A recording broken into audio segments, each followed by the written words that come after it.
Hello, students. If you're in the United States, happy 4th of July. I am wearing my appropriate celebratory attire. If you're not in the United States, I hope you're having a great day. This will be my review of Unit 2 and what I saw as far as assignments and just some other things that we need to talk about. And yes, that is my little Bubbles, my newest project. He's now a little tripod. I can't remember if I introduced him, but you can see he's pretty much living the good life now, I think. So, all right, we're going to jump into Unit 2. All right, so in a lot of your writing, many of you use the term we, so the pronoun we. So we need to make sure students are learning. And in APA, that's not acceptable. One, it's hard to identify when you say we, okay, who are you talking about? And two, you can't speak for everybody. So keep that to I need to make sure. You need to limit the use of pronouns. So I know sometimes it's a little awkward to say active learning comes with a lot of strategies. It's really good for, or it is really good for students. Just make sure if you use a pronoun that the reader, can identify who or what you're talking about. So it's better to err on the side of repetition than to leave the reader unclear about your ideas. Okay. But don't use we in a general sense. All right, your portfolios, I just finished grading them and was mostly pleased. The portfolio activity is designed to be a reflection, almost a conversation between you and me. If you wrote a formal paper, that is absolutely fine. It's generally easier for me to read. There were a couple of you who were a little more conversational.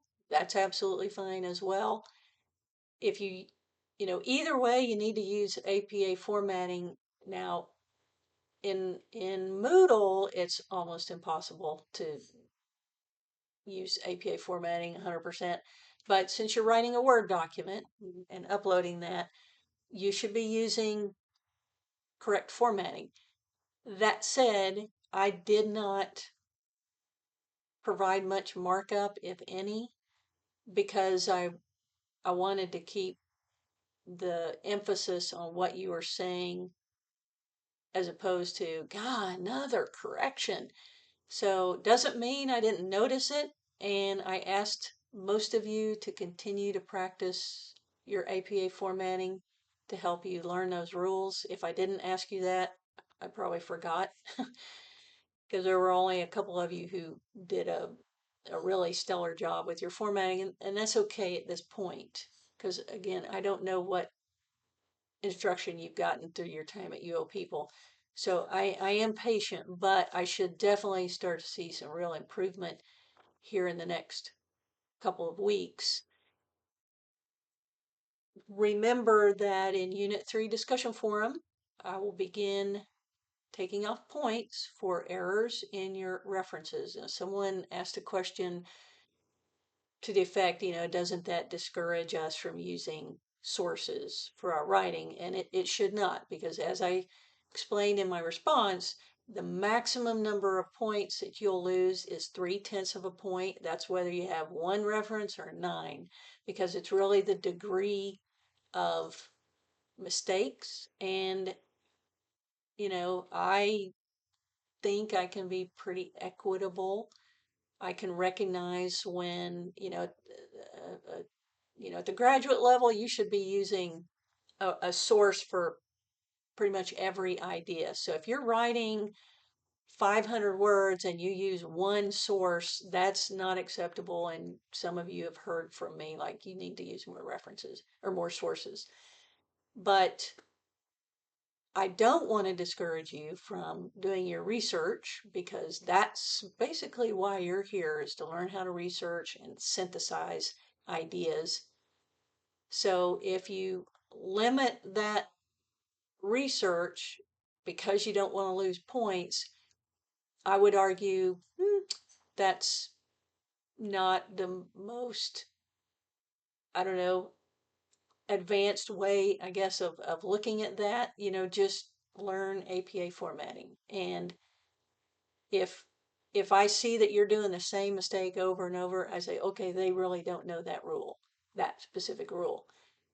If it's just, okay, I don't see any attempt at correct formatting, that tells me something as well. So, if you decide that 3/10 of a point every week is not that big a deal, that is perfectly fine.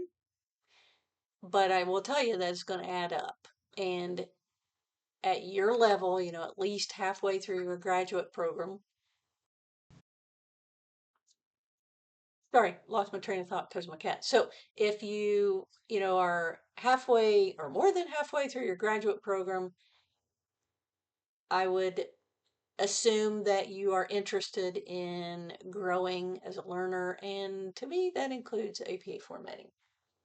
Okay, enough about that. So with that, I'm going to close. Thank you for listening.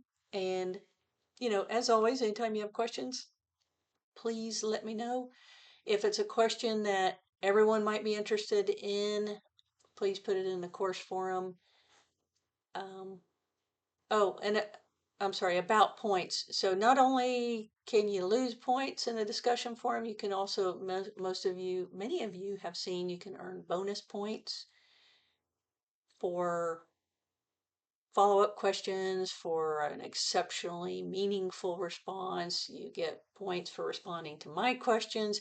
So I feel like I'm I'm pretty equitable, and I give you lots of opportunities to earn back points that you might lose. I also adjust peer assessment scores in the written assignments. So, just do your best on APA formatting. That's really all I can ask. And anytime you have questions, just let me know. That's why I'm here. All right. Thanks for listening.